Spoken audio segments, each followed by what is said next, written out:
Okay, so this week's guitar lesson is a continuation of what we looked at last week. This is the part 2 video. We're going to take the same jam track from last week and we're going to be a little more advanced with what we do with it. And so last week's lesson was EP570. So you can go to activemelody.com and search for that if you want to see this in context. And last week's lesson was kind of just the beginning of all of this. It was using your ear and the major scale to figure out which notes were the right notes to land on. That's really what we were doing. We weren't thinking about the chord changes or anything like that. We were just staying in the key of the song. This week, we're going to be a lot more intentional about what we play. We're going to be paying attention to those chords, playing some arpeggios from the chords, introducing the flat 7, and we're just going to sort of blues it up a little bit, inject a little soul into the thing. All right, so I've got this lesson split into 2 parts. In this video, we're going to go through the first half of everything. If you'd like to join us for the part 2 video, download the tablature for the song that I just showed you, as well as the MP3 jam track so that you can practice playing everything. You can get all of those extra materials by going to activemelody.com, go to the weekly lessons page, and search for EP571. Okay, so what was it about the song that I just played for you from this week? Why did it sound different than last week? Did it sound better to you? Did it sound, it definitely sounded bluesier. That's definitely one way to describe it, which I'll explain why that is. But why did it sound different? Well, the big thing is I was being more intentional about the lead. I was following the chord changes as they happen, which means I have to think a lot more. So in the stuff that I showed you last week, I never talked about the chords. I just talked about the notes of the scale and how it sounded against each chord. But we never said, okay, we're coming up on the 5 chord, so now we need to go here or there. We weren't thinking that way. And there's nothing wrong with playing either way. And so there are a lot of musicians that have solid gold careers that just stay in the key of a song. And a lot of the times they're just playing the pentatonic scales, which, by the way, you can do everything we talked about with this major scale. You can do it with a pentatonic scale as well. That'll also apply. And there's nothing wrong with just staying in the key of a song, just playing the pentatonics and having a blast with that. So don't feel guilty if you think, I don't want to do play the chord changes. You don't have to.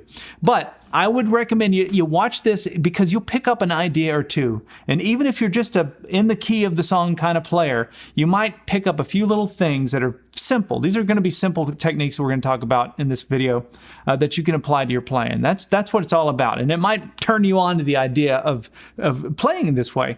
And it took me a long time. For years and years, all I knew how to do was just stay in the key of a song and play that way. So we're going to be looking at 2 things. One is we're going to be looking at playing some chords in our lead. So when I talk about playing chords, it's actually playing the chord, but it's more like playing the arpeggio of the chord. Because those are the perfect notes to land on. So instead of me just using my ear to adjust and sort of play the lead that way, like we did last week, this week we're going to have to think a little bit. We're going to have to say, okay, we're playing now over the 4 chord. So I need to think a little bit more about the chord that we're on and what's coming up and how we get to that and all of that. That's one thing is the chords. Our 1 chord, we're going to be playing sort of in this position. Notice all the chords we're going to play are in the same neighborhood. So my 1 chord is here. My 4 chord, which is my D chord, is here using the A shape. My F sharp minor, same neighborhood.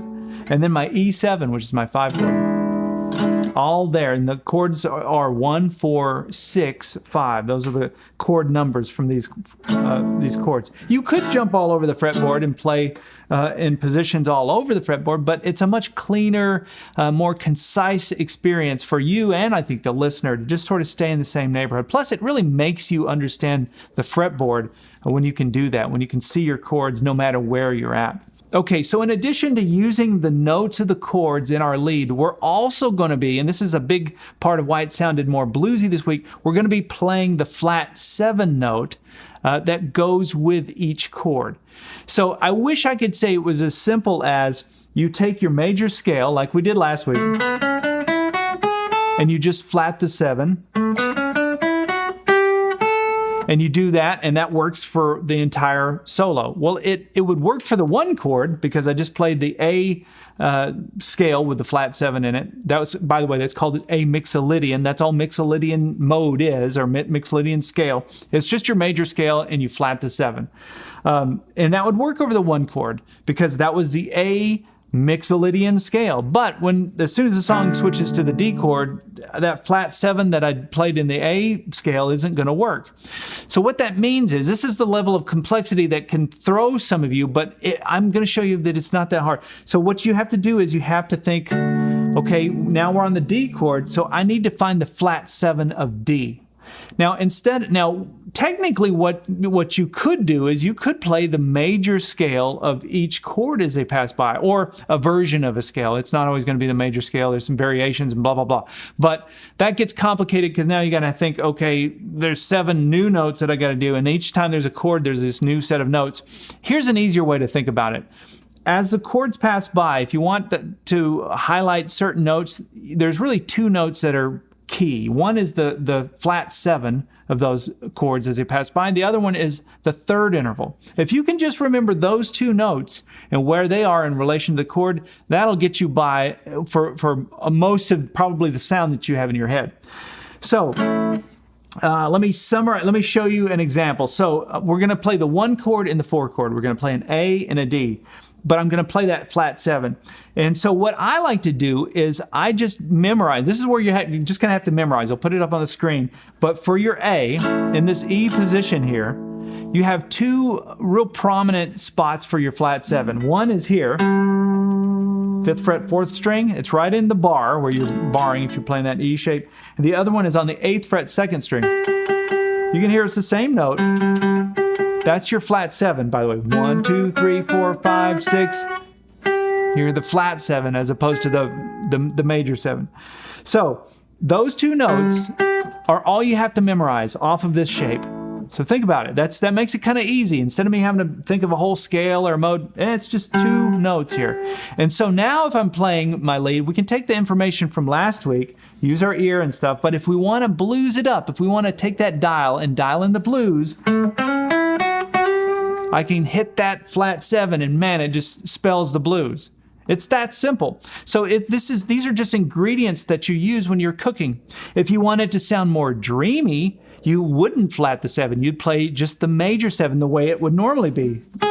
So listen to this. You get that major 7 dreamy sound. So if you want the dreamy sound, you don't flat the 7. And that would be great for like a slow ballad or something. But if you want it to be a little more bluesy, you flat the 7. It's that simple. And so you've got 2 positions to do it now off of this E shape, right? So an example then.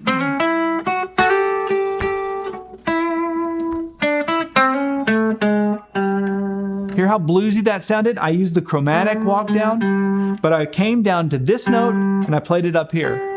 And so that's what I'm talking about. And that's really it. That's really what this lesson is all about. All right, so now let's move on to our 4 chord. So the 4 chord in the song is a D, and I play it right here, and that's using the A shape from the cage system. It's the D chord using the A shape. Now, just like we did for the E shape, I showed you 2 spots for your flat 7. There's 2 spots in this A shape as well. One of them is right here, 5th fret, 3rd string. Notice that's 1 string above where your 1 chord flat 7 was. The other one is also 1 string above where your 1 chord flat 7 was, and that's here. So just remember, off of your A shape, you've got 2 spots to get that flat 7 note. One of them is here, one of them is here. It's really all you need to kind of worry about instead of having to think of the whole major scale for D and changing scales and all that. it's kind of like the one note. Now, I could also make a pretty good argument that the third interval of your chords are also really important notes to know to land on, because it's just sort of a stabilization note. It's just a note, but you've got one here and one here off of that A chord shape. But for now, I'm not really using that as I get into this lesson. I just wanted to throw that out there. That's another important note. But this one is all about the blues. We're dialing in that bluesy sound and introducing that flat 7. So let's just do a quick recap. Off of our one chord, using the E shape, we have 2 flat 7s. We have one there and one there. Off of the A shape. Okay, there's also the minor chord in this, which is our relative minor, our F sharp minor chord, which I'm playing up in this position. I'll show you that in the lead, but I'm not really playing a flat 7 note with that chord. I could do that, and that would give me a minor 7 chord. It's the same principle we talked about for all of this, but I'm gonna leave that one out. It's really the 1, 4, and 5 chords. Those are the ones you really need to know where those flat 7s are in relation to.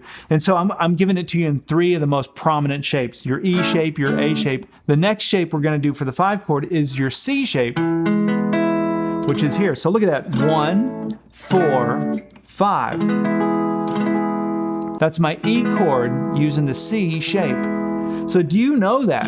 1, 4, 5. See how it's all together? So from this C shape, I've also got 2 flat 7s. I've got one here. So you take where your pinky is, which is your root, you go down 2 frets. That's one. I don't use that one as much, but this one I use all the time, which is here. 7th fret, 3rd string. So just, there's your C shape, and then you've got your flat 7 note here. And this is how you can remember it. That chord shape. And some of you go, oh yeah, I know that, right? So that's the same as your C chord, first position where we add our pinky. Your C chord, add your pinky, you got a C7, right? Same shape, we just slide it up. If you're playing it up here, you're playing an E chord. But that note, that where your pinky goes down, that's your flat 7. That's what made that C chord sound like a C7, right? Was by adding that flat 7. So there's my E chord using the C shape. I've got a flat 7 here and a flat 7 here. Now, what are we going to do with this information? Okay, Brian, well, I understand. I've got these 3 chord shapes now. I can see these 2 flat 7s that live within them. How do I use it? You do it like this.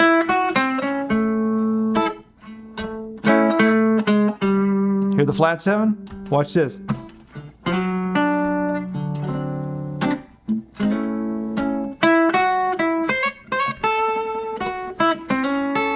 I'm just making this up.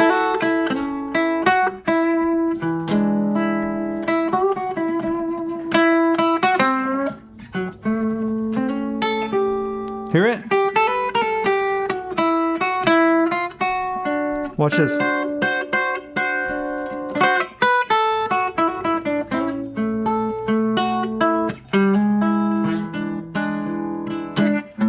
Now that's just a 1-4-5 blues, but you could hear it. That sounded a lot more bluesy than going. This is what we did more like last week.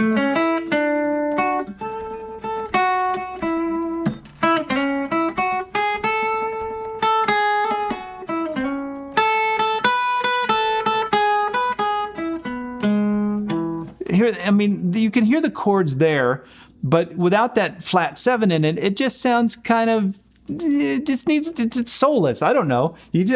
My ear just pulls me into that blues. That I want to hear that flat 7 in there. So that's what we're going to be looking at as we get into this lead, is how we can introduce the chord shape itself and then the flat 7 that's related to the chord. All right, so let's listen to the first part of this lead and then break it down.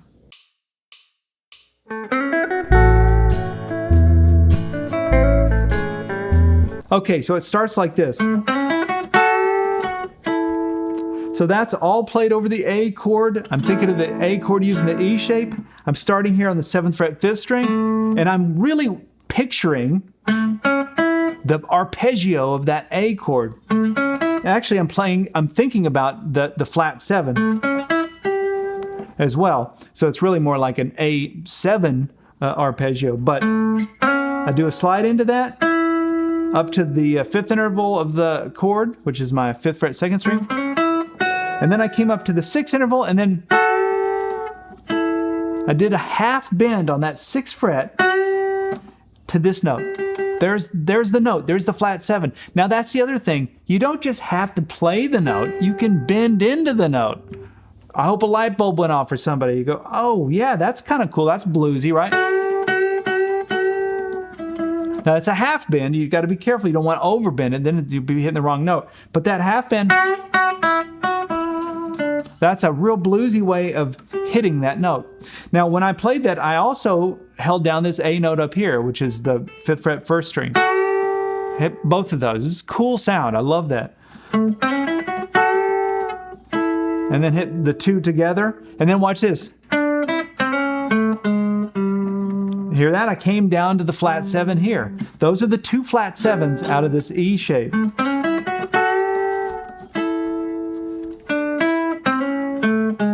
And I walked it down chromatically. 7, 6, 5, down to that note. That was something we talked about last week as well, was those chromatic notes. You can take the notes of the scale, but then you can fill in those notes in between to get some of those chromatic sounds. You just don't want to land on those notes.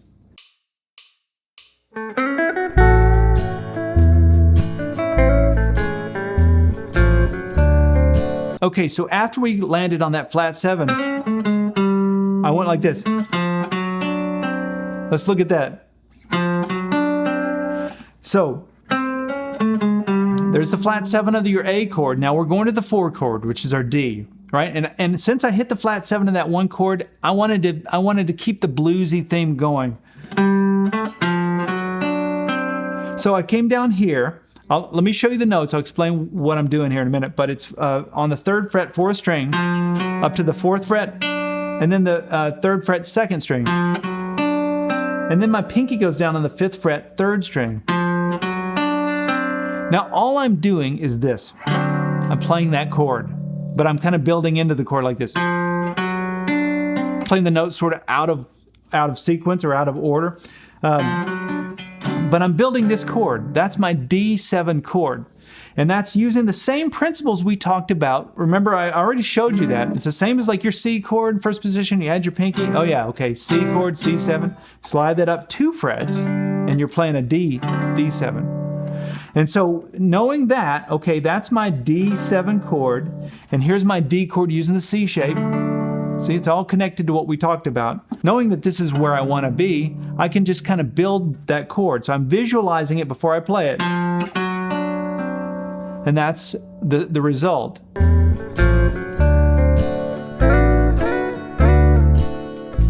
Now after that I went... Now how cool is that? That's very T-Bone Walker. It's very kind of jazzy blues. So what the heck is that, right? Well, this is another like little takeaway blues idea. If you walk away with nothing else from this entire lesson, just steal this one idea. It's so cool, so easy. One finger to do it. What I'm playing here, if I play the top 3 strings on the 7th fret, I play that, walk it down chromatically down to the 5th fret, top 3 strings. This is a D6 and this is a D9. And some of you are going, what? What are you talking about? Well, let's go back to that D chord using the A shape. Right? Now when I play that, look at my 2 fingers. I have 1 finger on the 5th fret, 1 finger on the 7th fret. So that's like a little visual cue to me. This is how I think of that 6 and 9 chord that I just played. I'm already kind of in that neighborhood, so all I have to do is hit the top 3 strings, and I'm playing a D6. Now I realize that's a minor triad, and that's a whole other conversation. But just trust me, this minor triad, which would be a B minor triad, if you hear a B in the bass, yeah, that's definitely a minor chord. But if you're a D in the bass, totally different sound, right? So that's a D6. You can always take your 6 triad, move it down 3 frets, and you're playing a 9. It's just the way it works in the guitar. So there's your 9 chord. So just remember that one concept of off of your A shape, you've got that little bluesy thing. You've also got, if you add that note, remember we just talked about that, that's your flat 7 off of this A shape. Oh, yeah, yeah. So there's your 7 chord. You hear it? It's the same as your A7 chord down in first position. But if I play it up here, I'm playing a D7 because this is my D chord using the A shape. Hopefully this is all connecting and you're getting it. So 6 chord, 9 chord, flat 7 chord, or just 7 chord.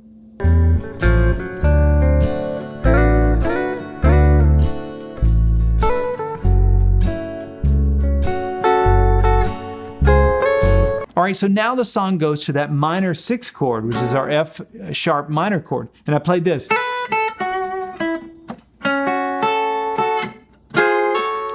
So let me show you this. These first few notes are just out of the major scale of the key of the song. That's what I was thinking. This is stuff we talked about last week.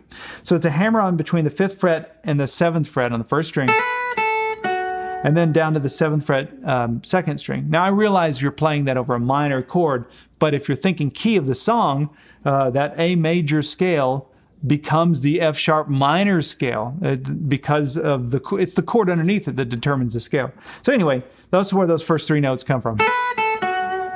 And after that, I went and played this little minor triad here. And so I'm just playing strings 3, 2, and 1. And so I'm just playing the chord. I wasn't really doing anything clever there. I wasn't trying to hit on a flat 7 note or anything. Just that's what I could see in my mind, or in my visualizing. I could see that chord. And then I could also see that same chord up here, just a different voicing. So this would be my F sharp minor chord in the D shape. I'll put a lesson up on the screen for those of you that are kind of curious about that. That's all covered in this lesson, what I mean by D shape and minor chords. Minor chord in the D shape, and then I came up here and played it in the A shape. So, but I slid into it. Started a half step down and slid into it. There's your little stair step shape, that minor shape. That's your minor triad. Both of these are F sharp minor chords.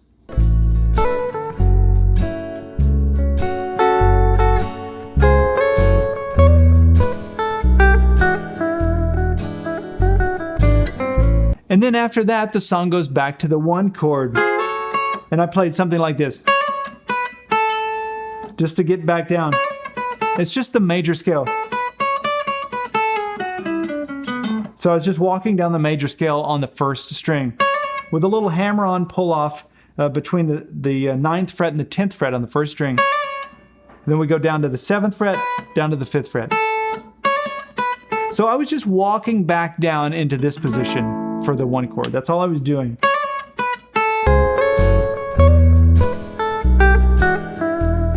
Now after that, I played these 4 notes. So this is down on the 2nd string. We go 8, 7, 5. Back to the 7th fret, 2nd string. Now I started with this note, which is my flat 7. Then that's why it sounded a little different, little bluesier than the happy little walk down. That sounds very happy. Then by hitting that note, it sort of dialed in the blues again. Okay, I'm going to have to wrap up this part 1 video here. I've spent a lot of time already.